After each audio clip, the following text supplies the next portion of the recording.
Thank you very much, Alejandro, for taking a little bit of time with us. You've accompanied us for many years now. You've seen the development of Blue Like an Orange. It seems that with the pandemic, with the COVID, Latin America suffered more than most regions in the world from the COVID. How do you see the rebound happening? What do you see on the ground today?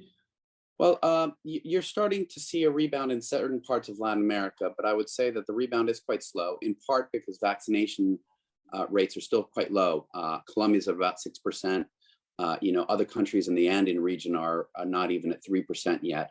But you should start seeing that ramp up. And what I think is going to be a positive there is there are going to be a lot of excess U.S. vaccines, and other European countries will soon, I think, at some point have access. And I hope that Latin America can get some of those excess vaccines, because the truth is we need to increase the rate at which we're vaccinating people, and supply is still a constraint at this point.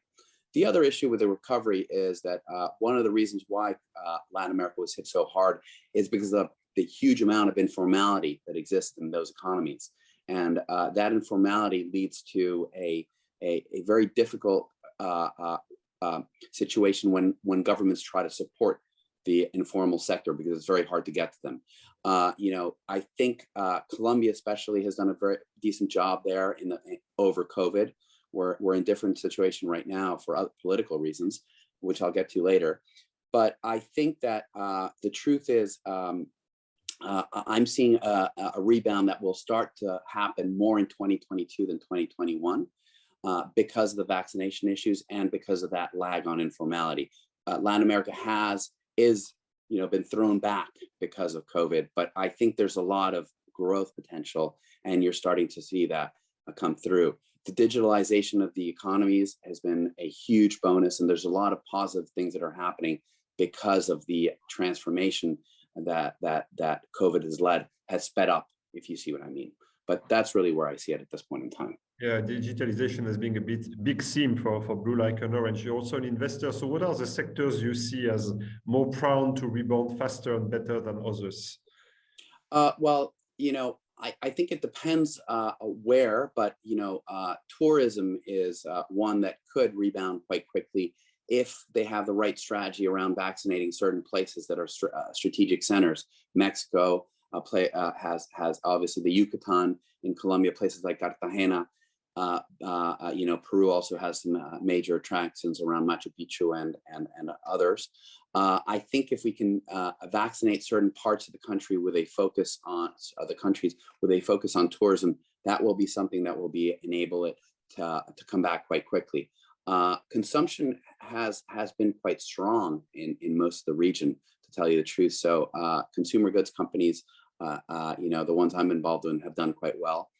They haven't suffered as much as one might think in places like Latin America, but we're starting to see growth in different areas. I think I would say the problem areas would probably be travel and real estate. I think real estate is a little bit more complicated. The changes in uses that are happening because of technology, especially in the office sector, and then obviously the continuing changes around retail because of e-commerce are another area which I think is a little bit more problematic. So I think real estate in a region like Latin America is going to be a little bit more difficult in the next couple of years, but that's probably true around the world, to tell you the truth. I don't think there's any big difference between what we're seeing in the US and Europe. There might be a little bit of lag on what's going to happen from a sector standpoint. But I think all those sectors that you see starting to boom in places that are starting to come to back to normality will happen there as well. And, there's a pent up demand that exists, I think, around the world from COVID, and that is ready to be unleashed once they are able to. So you hinted initially on the situation in Colombia, which has evolved a little faster than we expected in the past few days. We'll be very keen to hear your views.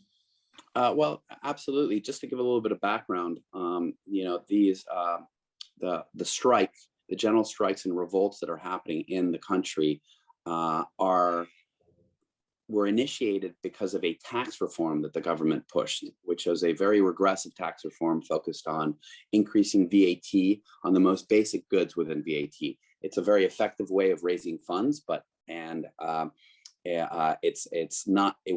wasn't popular in any part of society, and obviously very regressive, especially on people that have been hit so hard by COVID. So that was kind of the straw that broke the camel back and started those protests. The reason that the government was pushing so hard with regards to the tax reform is that the government is very worried of getting downgraded. And I think they misread the political environment and pushed something when I think they had more time with the agencies to wait a little bit and not really push that type of tax reform at that point in time. But there are other causes, obviously. The COVID has exacerbated this, and there's an inherent polarization in the Colombian society and political world that you see in other parts of the world as well. The extreme right and extreme left are strong and fighting each other quite hard in the political circus. There are also bad actors in Colombia that have taken advantage of this. So, not all protesters are bad. They have good, peaceful reasons to protest and are protesting peacefully. But, unfortunately, what you do see sometimes in news are these bad actors that are driven by whether it's drug cartels, FARC dissidents, or another guerrilla group called the ELN, who are taking advantage of the situation to capitalize on creating havoc and anarchy. And that's what their goal is. I think the problem is that the government, unfortunately, is a little bit weak and inexperienced and hasn't been engaging in politics and talking to the different sectors of the political spectrum the way it should. It's starting to do that now, so I'm positive. But the truth is that it's a very complicated situation. There's no clear outcome at this time. And I'm just hopeful that he reaches out to the different sectors and looks for a peaceful way out of this protest, because he's really only got 18 months left in his term. His term finishes on August 7th, 2022. Yeah, we expect as investors in Colombia that things will continue to be on the bright side. I mean, the macroeconomic stability, etc., is important, but we understand it's a more difficult moment now. Just to conclude this discussion, if I tell you blue like an orange, what do you see? Well, what do I see? I see an enterprise that enables and promotes development in a sustainable manner. I think what you do is provide capital in a void that exists in places like Latin America. And I think it's extremely important for the development and of these nations in order to fight inequality, in order to promote development, and over time reduce poverty in the region. And I think you guys are a very important tool in toolkit that is needed globally to fight that. Thank you very much, Alejandro.